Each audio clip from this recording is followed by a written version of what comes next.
Olá, como vocês estão? Cansados de ver a minha cara e a da Isabela? Eu espero que não, porque a gente ainda vai aparecer algumas vezes aqui. Bom, hoje então eu trago para vocês um caso PTBR que eu peguei aqui do livro Serial Killers Made in Brazil, da linda, maravilhosa Ilana Casoy. A Bela, inclusive, já falou sobre ela aqui no Bom Dia Verônica, né, com o Rafael Montes.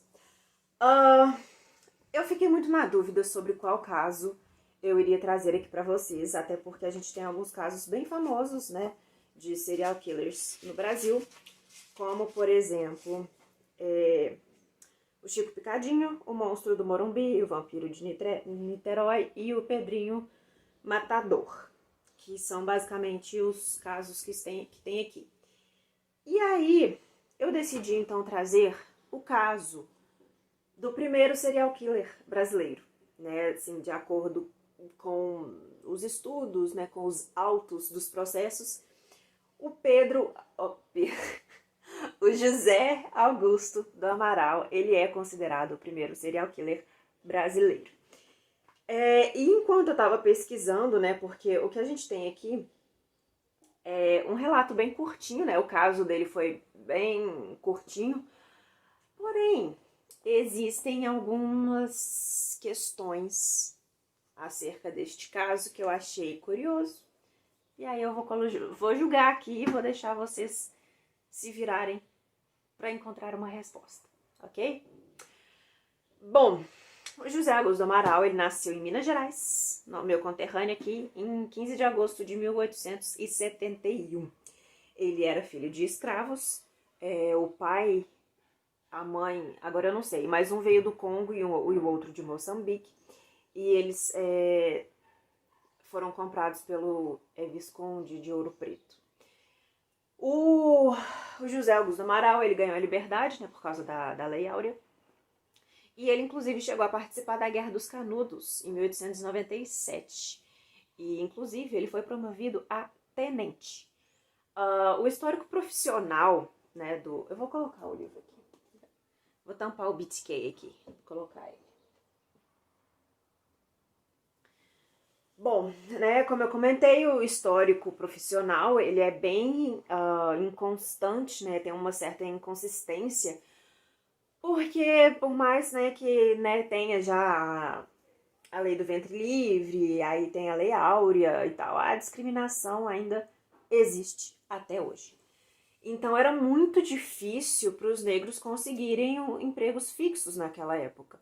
E aí por isso, né, mas em função do Código Penal daquela época, o José Amaral, ele teve várias passagens, né, pela polícia. Inclusive, a Ilana Casoy até colocou aqui qual que é o artigo.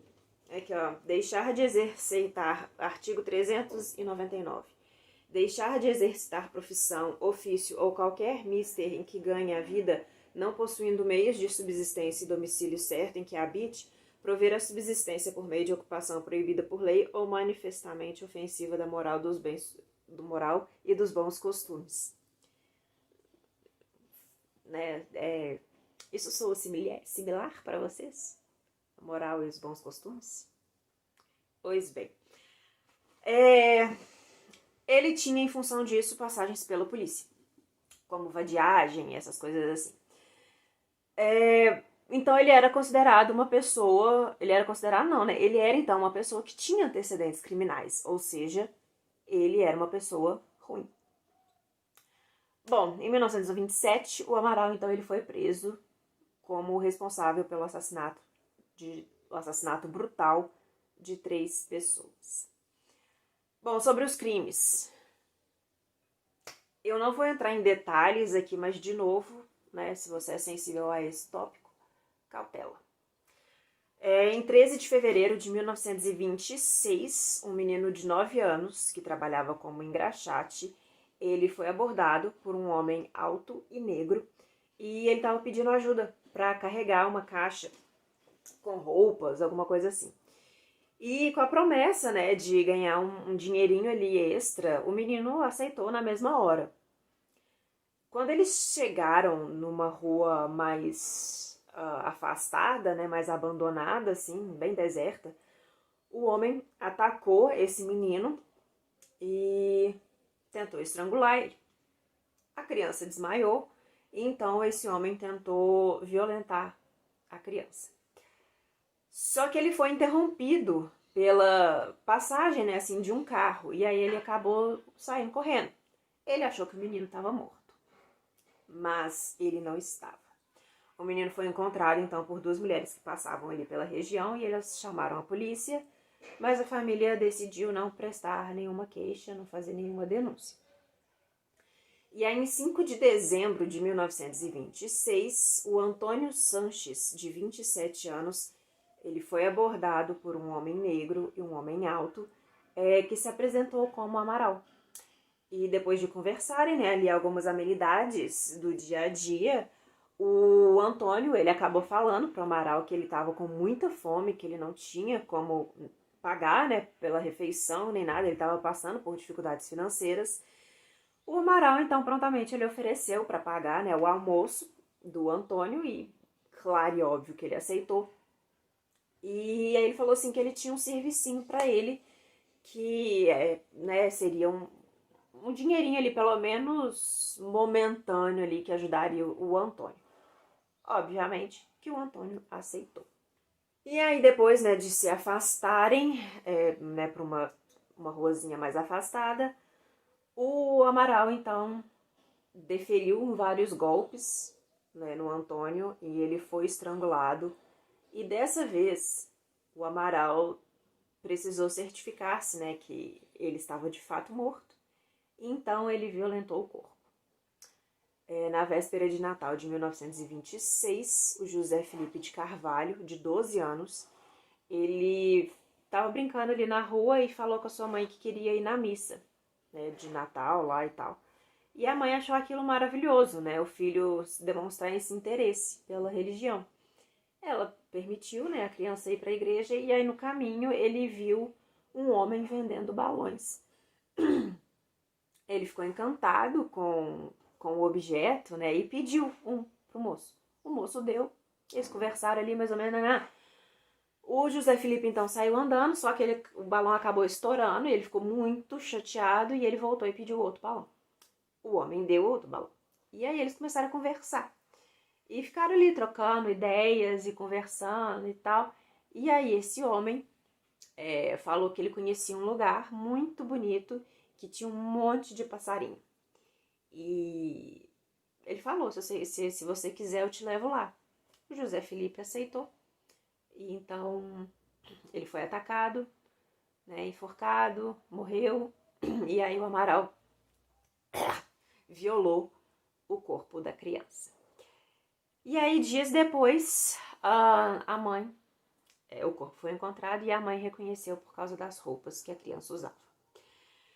E aí, em 1º de janeiro de 1927, o Antônio Lemes, de 15 anos, ele foi abordado pelo Amaral enquanto ele brincava com os amigos, né? Era feriado, então ele estava de folga, ele não estava trabalhando. E aí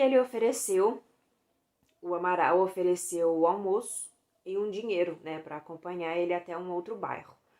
Como era caminho, né, para a criança, que ele ia ajudar uma senhora lá, alguma coisa do tipo, e era caminho passar por esse bairro, ele topou a companhia. E aí o Amaral acabou afastando ali do caminho, né, levou ele para uma área mais isolada, atacou o Antônio, matou e violentou o corpo. Só que, dessa vez, o corpo ele foi encontrado no dia seguinte. E, assim, houve várias testemunhas, né, existiam várias testemunhas que viram o Amaral com essa criança. Então, ele foi rapidamente encontrado e preso, né? Ele foi preso e submetido a vários exames, né, físicos e psicológicos.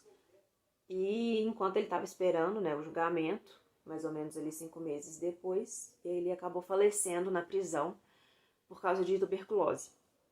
Foi no dia 2 de julho de 1927. Ele tinha 55 anos e ele nunca foi julgado. E aí a questão que eu comentei no início do vídeo que eu quero trazer aqui para vocês são duas questões pontuais. O primeiro é a contextualização histórica, do momento ali que ele estava vivendo e a cobertura da mídia sobre esse caso. E aí aqui atrás, a conclusão do caso José Augusto do Amaral. Ele ficou conhecido como Preto Amaral, que é o apelido que a mídia deu para ele. A Ilana Casal escreve o seguinte: 1926, ano do caso do Preto Amaral. Na época, os grandes nomes da criminologia do nosso país estavam extremamente influenciados pela escola positivista, para o qual o infrator era um prisioneiro de sua própria patologia, determinismo biológico, ou de processos casuais alheios, determinismo social. Ele era ele um escravo de sua carga hereditária, um animal selvagem e perigoso que tinha uma regressão atávica e que, em muitas oportunidades, havia nascido criminoso, segundo afirma Sérgio Salomão Checaira, 2008. Médicos que fizeram a história da psiquiatria forense no Brasil, como o Raimundo Nina Rodrigues, chegavam a propor códigos penais diferentes para diferentes raças e regiões e a definir o negro como rixoso, violento nas suas impulsões sexuais, muito dado à embriaguez, e esse fundo de caráter imprime o seu cunho na criminalidade colonial atual. José Augusto do Amaral foi examinado, depois de preso, pelo médico Dr. Antônio Carlos Pacheco e Silva, um dos pioneiros da psiquiatria brasileira, pesquisador que se baseava bastante na teoria das degenerescências e membro da Liga Brasileira de Higiene Mental, chegando a criar sua correspondente paulista no Hospital de Juqueri. Prestem atenção. Influenciado pelas mesmas ideias de seus pares, defensores da eugenia, partia do pressuposto, entre outros, de que algumas raças eram mais propensas à criminalidade. É nesse contexto preconceituoso que se condena, antes mesmo de ser julgado, José Augusto Amaral, o Preto Amaral, que se chamaria hoje o primeiro serial killer do Brasil. A discussão da culpabilidade de Amaral nos assassinatos de crianças em São Paulo se dá, de forma ampla, na tese do Dr. Paulo Fernando de Souza Campos, Os Crimes de Preto Amaral, Representações da Degenerescência em São Paulo, 1920, apresentada à Faculdade de Ciências e Letras da Universidade Estadual Paulista, Unesp, em 2003. Apesar da dúvida que paira sobre a autoria real desses assassinatos, conhecer o histórico desse indiciado, o contexto de sua criação, sua crença e seus pensamentos, é uma tentativa de desvendar se tudo isso é compatível com a personalidade e modo de vida de alguém capaz de cometer esse tipo de crime. De fato, deve haver coerência entre o histórico e os achados nos exames médicos feitos na época, com a possibilidade de José Augusto Amaral ser um assassino em série.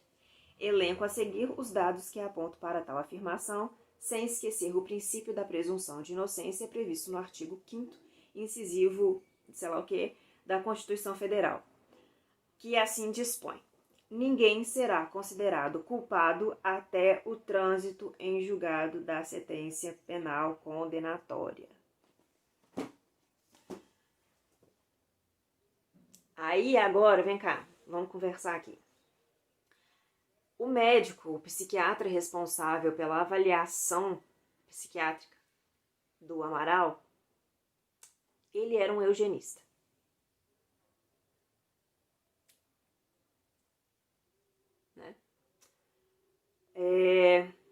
A polícia afirma que o Amaral confessou os crimes.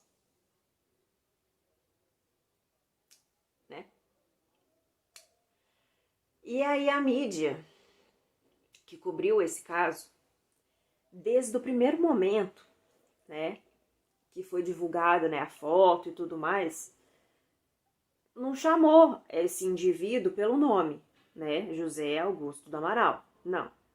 Chamava ele de Preto, o Preto Amaral. Inclusive foi assim que ele ficou conhecido, né, aqueles apelidos que tem de assassinos em série. E desde o primeiro momento a mídia julgou que esses crimes foram cometidos porque o cara era preto.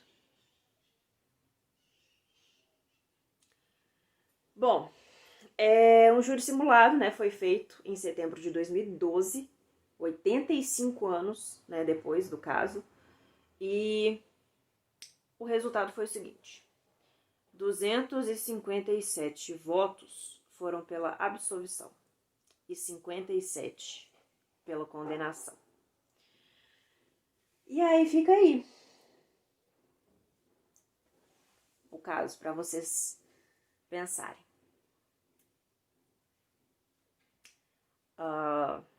Eu não sei o que dizer desse caso, de verdade. Eu não tenho uma opinião formada. Enquanto eu estava pesquisando, tudo me levou a acreditar na inocência dele. Justamente por causa dessa contextualização. Mas eu não sou, né, nenhuma expert, nem nada. Eu não li os autos do processo, não tenho acesso a essas questões. Mas fica aí. O que vocês acham disso? Até o próximo.